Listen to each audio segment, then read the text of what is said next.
አብርሽ ጂም ውስጥ በዝግጅት ላይ ነው።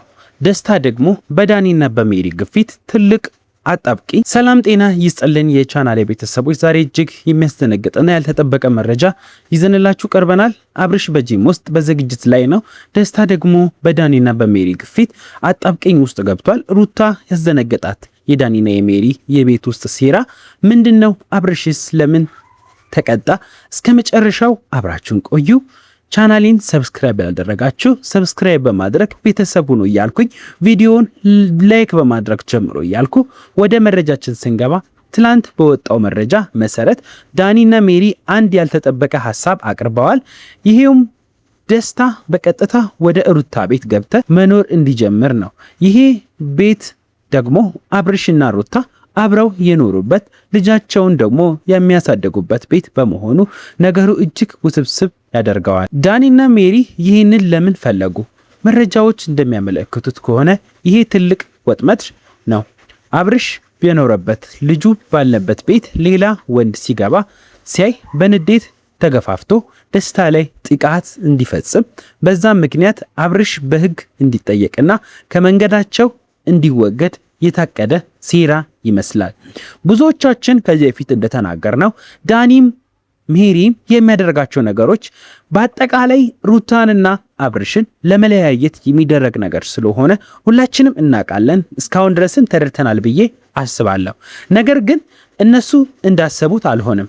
ሩታ ገና የማታውቀውን ሰው በቤቷን ክፍት አድርጋ የምታስገባ አይመስለንም። ድንጋጤዋም ቢሆን ገልጻለች እንደማታስገባ ከንግግሮቿም ሆነ ከሁኔታዎቿ ያሳውቃሉ። ደስታም ቢሆን እንዴት ሴት ቤት ዝም ብዬ እገባለሁ፣ የእሷ ቤተሰቦችስ ዘመዶች ቢመጡ ምን እላለሁ በማለት ሀሳቡ ተቃውሟል። ይሄ የደስታ እንቢተኝነት ግን በዳኒና በሜሪ ዘንድ ከፍተኛ ውቀሳ አስከትሎበታል። የውሳኔ ሰው አይደለም እስከ ማለት ደርሰው ነበረ።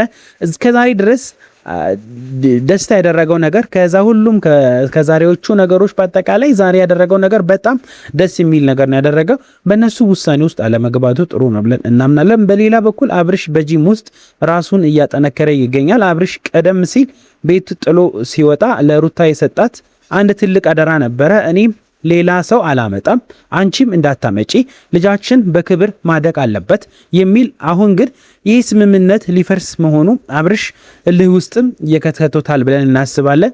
የሚያደርጋቸው ነገሮችም አብርሽ ንዴት ውስጥ እንዳለ ያሳያሉ። እና እባክህ አብርሽ በንዴት ተገፋፍተ የነ ዳኒና የነ ሜሪ መጠቀሚያ እንዳትሆን ተጠንቀቅ እንልሃለን። ደስታም ቢሆን ሩታ ቤት ሩታን ያው ከወደዳት በትክክለኛ መንገድ መሸማግሌ ልኮና የቡታጅራ ቤተሰቦቿን በማክበር ሊሆን ይገባል። ዝም ብሎ ዘው ብሎ መግባት እንዴት ይችላል? ሰው ቤት ወንድ ነው፣ ሴት ቤት እንዴት ሊገባ ይችላል? ሌላ ወንድ ያዘጋጀበትን ቤት እንዴት ገብቶ ለመኖርስ እሱ ያቀዳል? ይሄን ሐሳቤን ነው ያቀረብኩት። ባካችሁ አብርሽ በንዴት ይው ተገፋፍቶ ነገሮችን ከእንትን እንዳይል እናንተ ሐሳብ አስተያየታችሁን በኮሜንት አስቀምጡ። እናንተስ ተመልካቾቻችን በዚህ ጉዳይ ላይ ምን ትላላችሁ? አብርሽ በምን ማድረግ አለበት? ደስታስ የነ ዳኒን ምክር መቀበል ነበረበት? ሐሳባችሁን በኮሜንት መስጫው ላይ አጋሩን። ቪዲዮውን ላይክ በማድረግ እንዳትረሱ። ለዛሬ የነበረ መረጃ ይህን ይመስላል። በሌላ ቪዲዮ እስከምንገናኝ ሰላም ቆዩልኝ፣ ደህና ሁኑልኝ አገሬ ልጆች።